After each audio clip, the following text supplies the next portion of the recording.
je suis fan d'une meuf, Nathalie Goulet. Nathalie Goulet, c'est une sénatrice.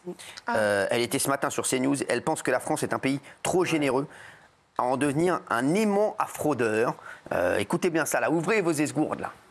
Hein, je pense à 2 personnes en particulier sur le plateau. Regardez, elle était sur CNews. Hein, oui. Il y a plusieurs, là, il y a la fraudeur. Hein, là, il y a des mots qui vous écorchent, là, Guénolé, là. Fraudeur, CNews. Hein, regardez, écoutez. Hein, regardez, des fraudeurs, CNews. Regardez.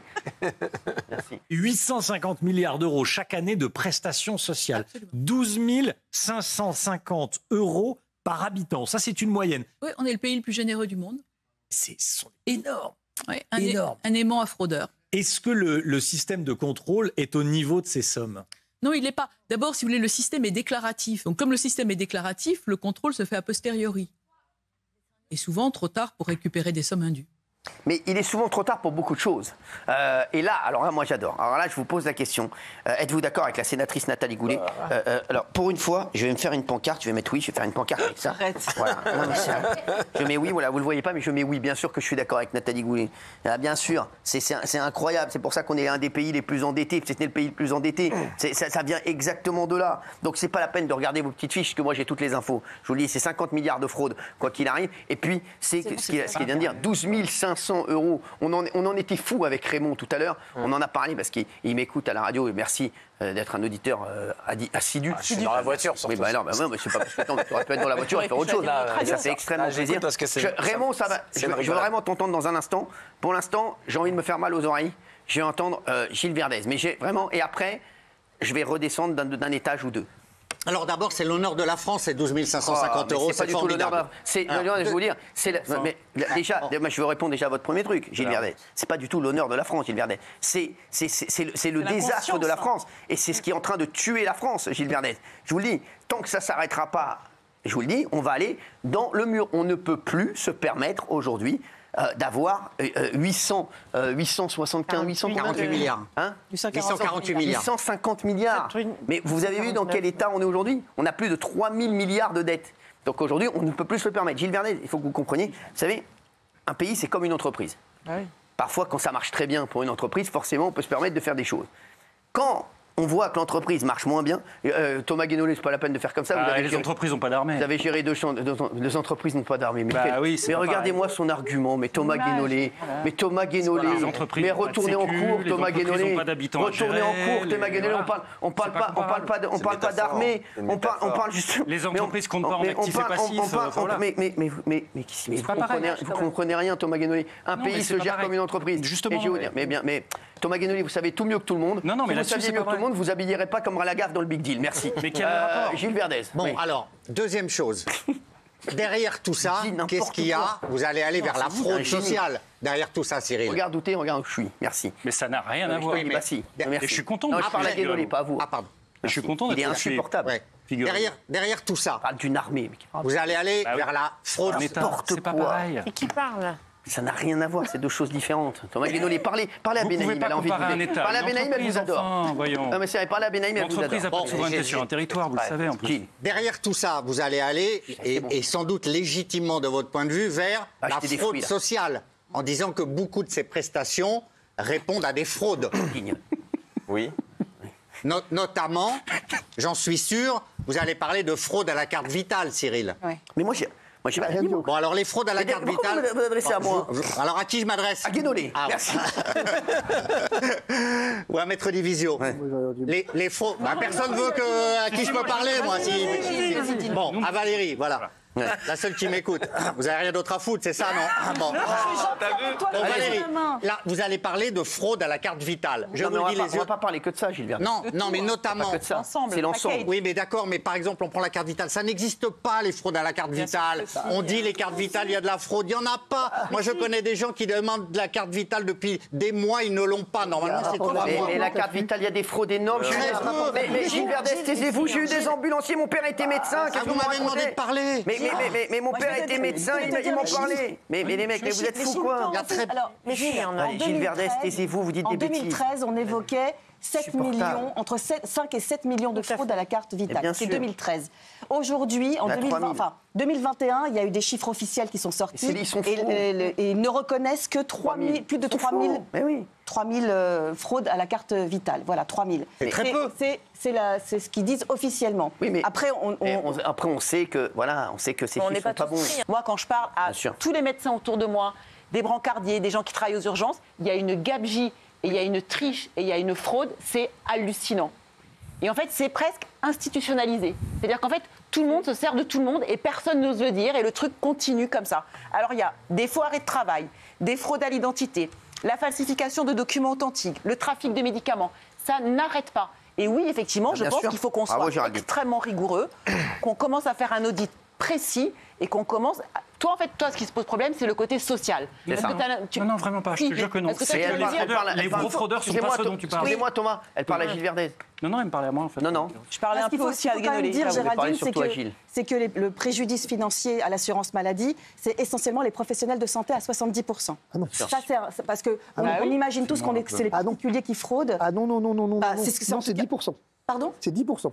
C'est 10%. En fait, non, c'est 10%. Non, on arrête de taper sur le professionnel de santé comme fraudeur. Stop. On arrête. C'est les chiffres qu'on nous donne. Non, on arrête de taper sur les médecins et de se montrer comme fraudeurs. Merci. La réponse est non. C'est 10%. Non mais c'est Thomas Guénolé. C'est 10%. Insupportable. Pour le coup. Non, mais on a parlé. La CNAM a sorti un rapport, c'est 10%. Non mais il faut arrêter d'être hypocrite aussi. On a tous connu un médecin qui fraudait. C'est bon. Lui il fait des arrêts, lui je le connais, tu veux son numéro. S'il vous plaît. On a la chance d'avoir Fabrice Divisio. Quand on a un ponte comme ça, quand on a un mec qui est là, on parle pas des mecs qui sont là. Fabrice Divisio, allez-y. Je veux pas qu'on tape sur les médecins. Mais tu veux qu'on tape sur des bambous ? On ne tape pas sur les médecins. On ne tape pas sur les professionnels de santé comme voilà, ils sont responsables d'une partie de la fraude, c'est vrai. Mais je veux dire, cette partie est minoritaire et je refuse qu'on vienne dire qu'aujourd'hui, les professionnels de santé sont responsables de la fraude. J'ai fait une affaire où une carte vitale avait accouché 39 fois en un an. 39 fois en un an, voilà. Non mais moi, j'ai par exemple, là, je suis sur le site de l'assurance maladie. Répartition du préjudice financier des fraudes détectées en 2023. Alors, le préjudice financier, c'est 466 millions d'euros, dont 70% professionnels de santé, 330 millions. C'est parce que assurés 19,5 millions et établissements de santé. Alors, je vais vous dire très clairement, c'est parce que, en fait, derrière ces mots, on y met des réalités complètement distinctes. Mais en réalité, la notion de fraude, en tant que telle, avec élément intentionnel du professionnel de santé, qui vraiment pique dans la caisse, pour faire simple, c'est 10%. Là, la caisse a gonflé des chiffres avec des erreurs, avec tout ce que vous voulez. Mais c'est pas de la fraude. J'y suis confronté tous les jours à cette problématique. Je suis d'accord avec Fabrice Divisio. Il y a un téléspectateur qui nous dit Thomas Guénolé et Gilles Verdès seraient à la tête des finances de notre pays. On n'aurait même plus d'électricité en France et on boufferait des cailloux. Merci. Oui, j'aimerais avoir Raymond là-dessus parce que Raymond. Moi, c'est pas la fraude. Exactement, ça existe. On parle pas de la fraude en fait. La fraude, ça existe. Exactement, moi, la fraude, je la laisse de côté. Ce qui m'a plus choqué là-dedans, c'est d'apprendre 800 milliards. Exactement. Et d'apprendre que ça représentait par coût d'habitant 12 500 euros. Par mois. Ça veut dire que chaque habitant, 12 500 euros par an. Ouais. C'est plus ça. La question, la France est-elle la plus généreuse ? Oui, on est les plus généreux du monde. Je laisse de côté la fraude. Évidemment, il faut lutter contre la fraude. Mais je suis d'accord avec toi. C'est plus les 850 milliards. À qui on les donne ? C'est là le vrai sujet. Comment on les donne ? Et comment on fait cette moyenne-là ? Parce que si quelqu'un a pris 12 550, ça veut dire que peut-être qu'il y en a qui prennent 2 500 euros net par mois, pendant que d'autres prennent 700 euros. Et quand j'entends 12 500, comme les agriculteurs. Quand j'entends 12 500, je me dis qu'il y a des retraités qui ne font pas 12 500. Il y a des agriculteurs qui ne font pas 12 500. Il y a des personnes en situation de handicap qui ne font pas 12 500. Il y a des artisans à la retraite qui ne font pas 12 500 par an. Exactement. Donc je voudrais bien qu'on se penche là-dessus et dire qu'on les donne aux gens, ces sommes-là, qui les méritent. Moi, je veux bien, mais à un moment donné, il faudrait se pencher de dire comment on arrive à cette moyenne de 12 500 par habitant. Ça veut bien dire qu'il y a des familles et des gens qui touchent 2 500, 3 000 euros par mois, peut-être. Comment on les remet sur le travail ? Ils ne retravailleront jamais. Parce que quelqu'un qui touche 2000 ou 2500 par mois ne retravaillera jamais. Ouais. Le SMIC à 1428, le salaire médian des Français à 1900.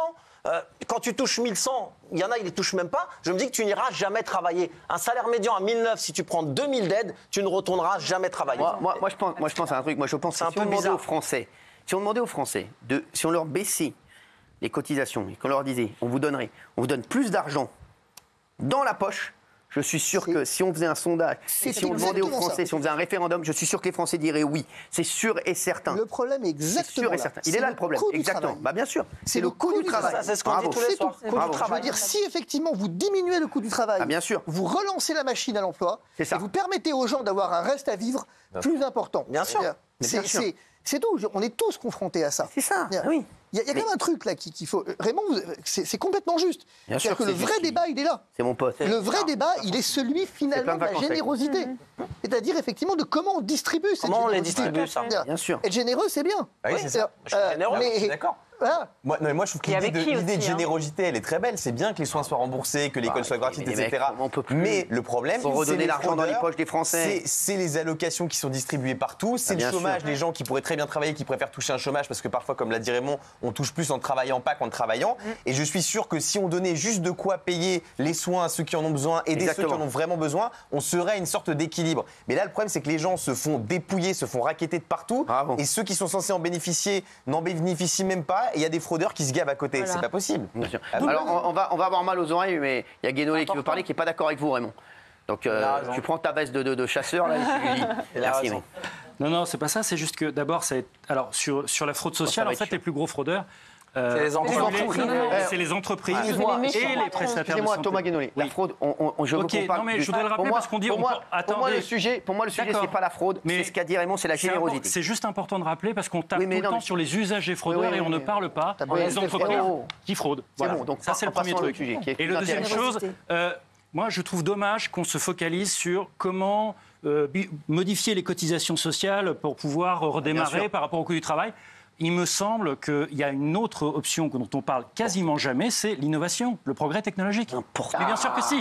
Mais bien sûr que si. Si vous croyez que vous allez vous entrer en compétition avec le coût du travail de Non, mais vous avez employé combien de monde dans votre vie, Thomas?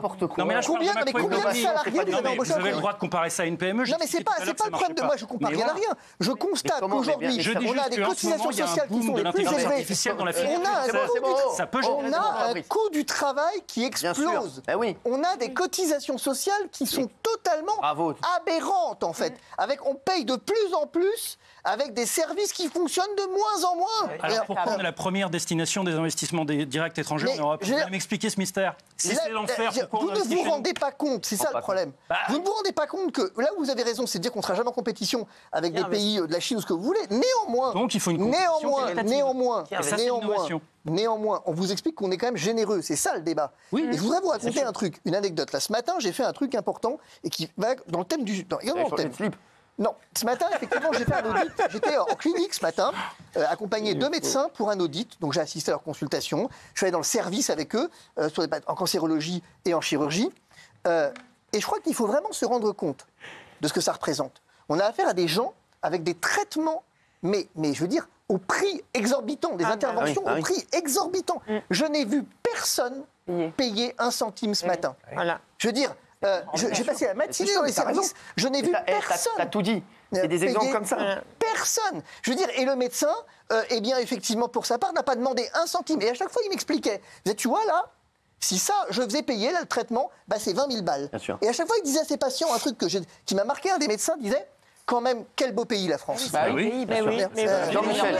Oui, c'est très bien. Jean-Michel. Thomas, je ne suis pas politologue, ou j'ai pas d'études sur la carte vitale, etc. Mais il n'y a pas besoin d'avoir fait Polytechnique pour savoir que si la France est le pays le plus visité dans le monde, il y a le plus de touristes, c'est que c'est un beau pays. Si c'est le pays qui accueille le plus d'immigration clandestine, c'est que les gens savent que s'ils viennent, il y a plus d'immigration clandestine aux États-Unis où ils n'ont pas de protection sociale. Et ils viennent là pas par hasard. Pas que l'immigration, parce qu'on est trop généreux. Attends, le Royaume-Uni a un modèle social moins généreux que le nôtre pour les étrangers. Et pourtant, il y a plus d'immigration vers le Royaume-Uni que vers la France. C'est donc bien que c'est pas le modèle social qui les attire. C'est la facilité à pouvoir bosser qui est plus élevée au Royaume-Uni. C'est pas ça. C'est pas une question d'immigrer, vous vous êtes trompé là. C'est la facilité à pouvoir bosser et c'est pour ça qu'effectivement on a... Et c'est pour ça que l'immigration de travail est la moins importante. C'est ça? Non, c'est au Royaume-Uni. Non, attendez. J'ai déjà expliqué ici, chiffre à l'appui, que l'immigration de travail ne représente pas la principale source d'immigration. Pourquoi? Mais je vous ai déjà dit... Non, mais... que j'avais pas. Je viens de vous expliquer. Pourquoi je viens de vous expliquer qu'il y a flux migratoires dans des pays qui sont de richesse comparable. Les mecs, là, on est au club de philo, j'en peux plus. Les 800 milliards, laissons parler les chasseurs canadiens. Les 800 milliards, ce qu'on explique là. Allez, vas-y, Boucheron. Vous êtes parti sur un débat d'immigration. C'est pas l'immigration, les 800 milliards. C'est comment on distribue 800 milliards à des gens avec les aides, avec tout ce qui entoure, APL, allocation familiale. Comment on décrit tout ça et comment on continue à dire aux gens. S'il vous plaît, merci. Merci. 92%, merci. C'est pas si énorme. 92% des téléspectateurs, merci à vous. Mais qu'est-ce que je vous aime. Quand je dis que voilà, les gens voient tout, c'est incroyable, la lucidité des Français. Merci à vous, en tout cas. 92%, voilà, qui sont d'accord avec Nathalie Goulet. On le sait, il faut arrêter de se mettre des œillères.